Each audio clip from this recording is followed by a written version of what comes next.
कभी कभार मुझे याद है पिछले सत्र में हमारी बहुत मजाक उड़ाई गई। मैं नहीं जानता हूं इस प्रकार का भाषा का प्रयोग जो कर रहे थे उचित होता था।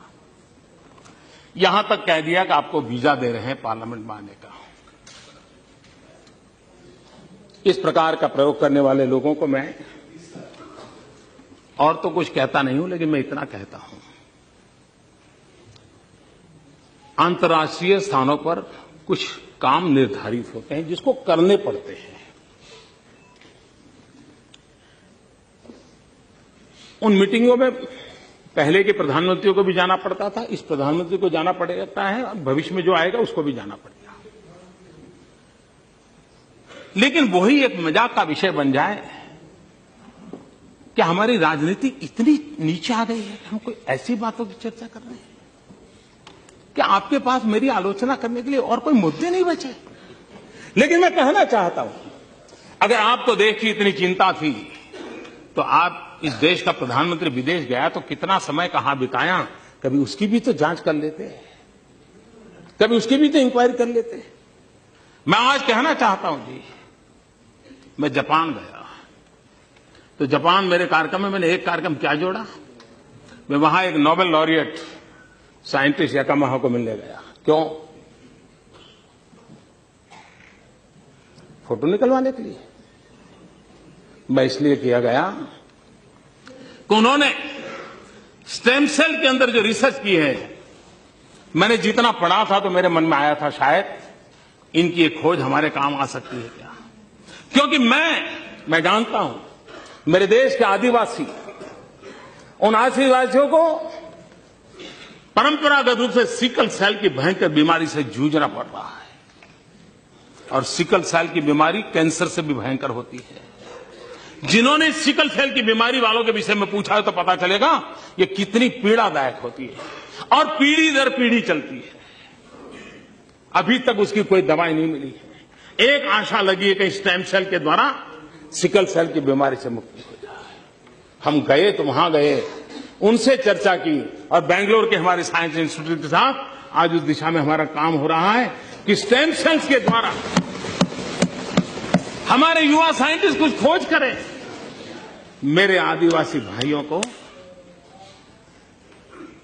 पीढ़ी दर पीढ़ी जो परेशानियों से जिंदगी गुजारनी पड़ती है उससे वो बाहर आ रहे। हम ऑस्ट्रेलिया गए, G20 समिट में गए। हम कहां गए? मैं उस किसानों की साइंटिस्ट, एग्रीकल्चर साइंटिस्टों को मिलने गया, उनके लैब में गया जिन्होंने प्रति हेक्टर ज्यादा चना उगाने का और सबसे खराब धरती पर चना उगाने का सफल प्रयोग किया था, रिसर्च किया था। कहीं पढ़ा था मैंने, मेरे मन में पढ़ा था, मैं उनके पास गया। हमारे देश को पल्सिस में हम बहुत पीछे हैं। देश को पल्सिस की जरूरत है। गरीब आदमी को न्यूट्रिशन फूड के लिए प्रोटीन जरूरत है। हमारे देश के गरीब को प्रोटीन मिलता है दाल में से, पल्सिस में से मिलता है।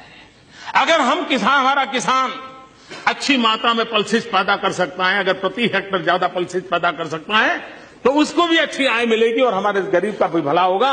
और इसलिए मैं उन साइंटिस्ट को पास जाकर के घंटे बिताए ये समझने के लिए कि बताइए मेरे देश के किसानों को ज्यादा पल्सिस पैदा करने के लिए क्या रास्ता हो सकता है, ज्यादा चना पैदा करने के लिए क्या रास्ता हो सकता है, हरड़ अरहर पैदा करने के लिए क्या रास्ता हो सकता है, उसके लिए मैंने समय बिताया।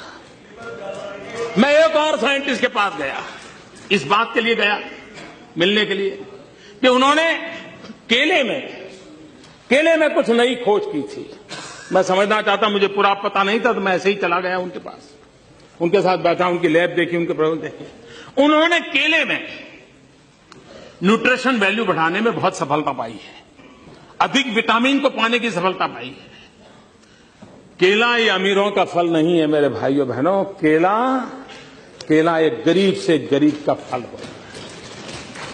अगर केला उसमें न्यूट्रिशन वैल्यू बढ़ता है, विटामिन अगर ज्यादा अच्छे मिलते हैं और इस प्रकार की खोज के साथ केला बनता है तो मेरे देश का गरीब से गरीब व्यक्ति केला खाएगा, उसको ज्यादा ताकत मिलेगी। अगर विदेश जाते हैं तो इस काम के लिए जाते हैं। देश का गरीब हमारे दिमाग में होता है। देश का आदिवासी हमारे दिमाग में होता है, देश का किसान हमारे दिमाग में होता है, और दुनिया में जो भी अच्छा है, जो मेरे देश के गरीबों के काम आए, उसको लाने की तड़प होती है। उस तड़प के लिए हम कोशिश करते हैं, और इसलिए